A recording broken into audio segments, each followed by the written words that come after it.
after the lawsuit was dropped, you celebrated by making a video and you started trashing all the media companies that were basically, trash talking you for the past, couple of years. I've been waiting 3 years to assault them, and I'm not done. All the podcasters out there, the YouTubers, the people that have attacked my religion. Okay. Why do a real estate article and talk about my religion in the same article? You're talking about Scientology. Yeah. Why do that? I mean, Scientology has had, a bad rap, in the media for a long time. But from what I understand, wait a minute. Hang on a second. Time out. Yeah. So I'm Catholic. I'm not saying it's a bad religion. I'm just saying it's got a bad rap in the media. I'm a Catholic and I buy a piece of real estate. Should I include in the article, Grant Cardone buys a $100 million piece of real estate and he's a Catholic? Right. Okay. And by the way, the Catholics have had their fair share of issues with, certain issues. Right.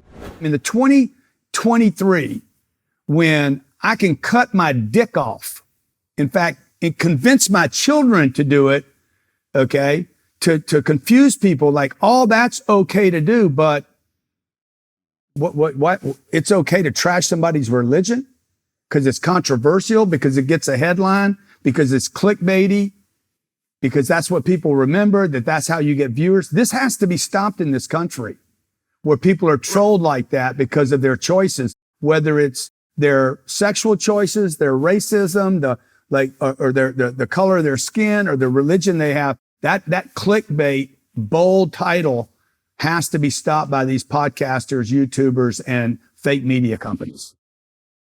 And to be fair, and I actually looked through the lawsuit, the search of Scientology is not included in this lawsuit in any fashion. Zero.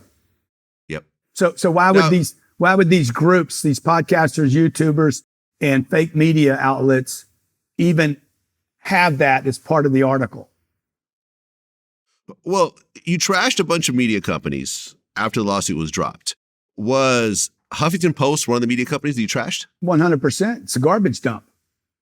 Okay, it's a fake news outlet article on you, which is somewhat of a hit piece on you back in June, I believe. Yeah, it's a hit piece. Yeah, it's a hit piece, and it's fake news, and it's misrepresentation, and it's fraudulent, and it's fake.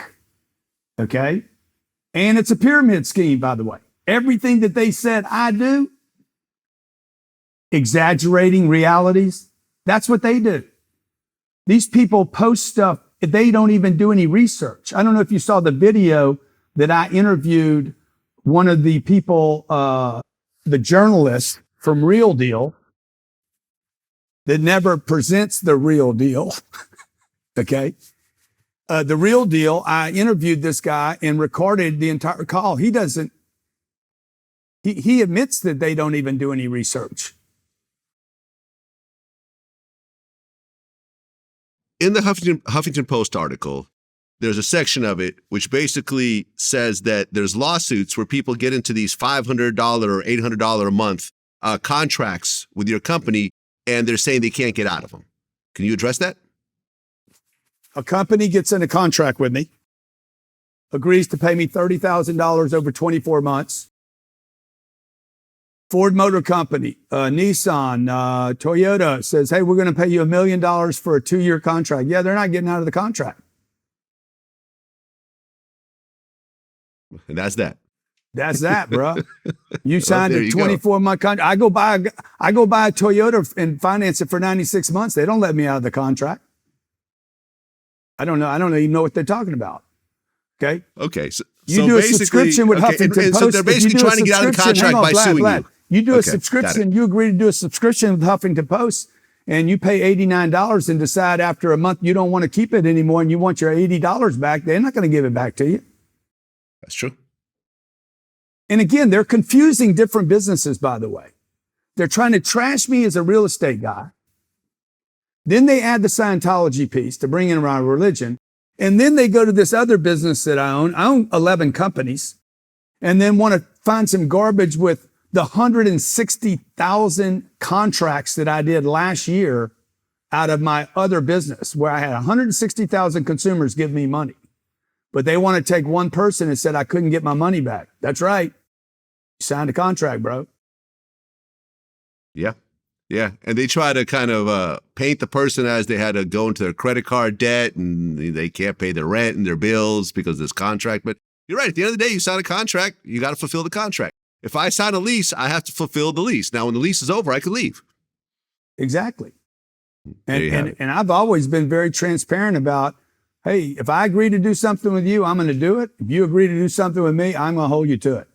And these media companies that are trashing me, trust me, Vlad, I just started. I'm going after every one of them. I will spend whatever I have to spend to send a message to them. Number one, don't do this again. Number two, if you do it again, your legal team's going to be like, okay, he's coming. And three, I hope to win a bunch of money from this because I was damaged in the hundreds of millions of dollars. Hundreds of millions of dollars. These headlines and clickbaiting and claims and false exaggerations and complete untruths about me have damaged my business, my name, my reputation, and I want to be remunerated for that. Well, there you have it, Grant. I've been rocking with you the whole time. My media company has never said anything bad about you. I'm sure you would know by now. No, congratulations on winning. Winning you're the not on the list. The lawsuit dropped. You're not on the list, and Bigger Pockets is not on the list. Bigger Pockets did a fair coverage of it, and you've always done fair coverage. But the rest of these scumbag magazines, okay, not only am I going to trash your names, but you're going to pay me something.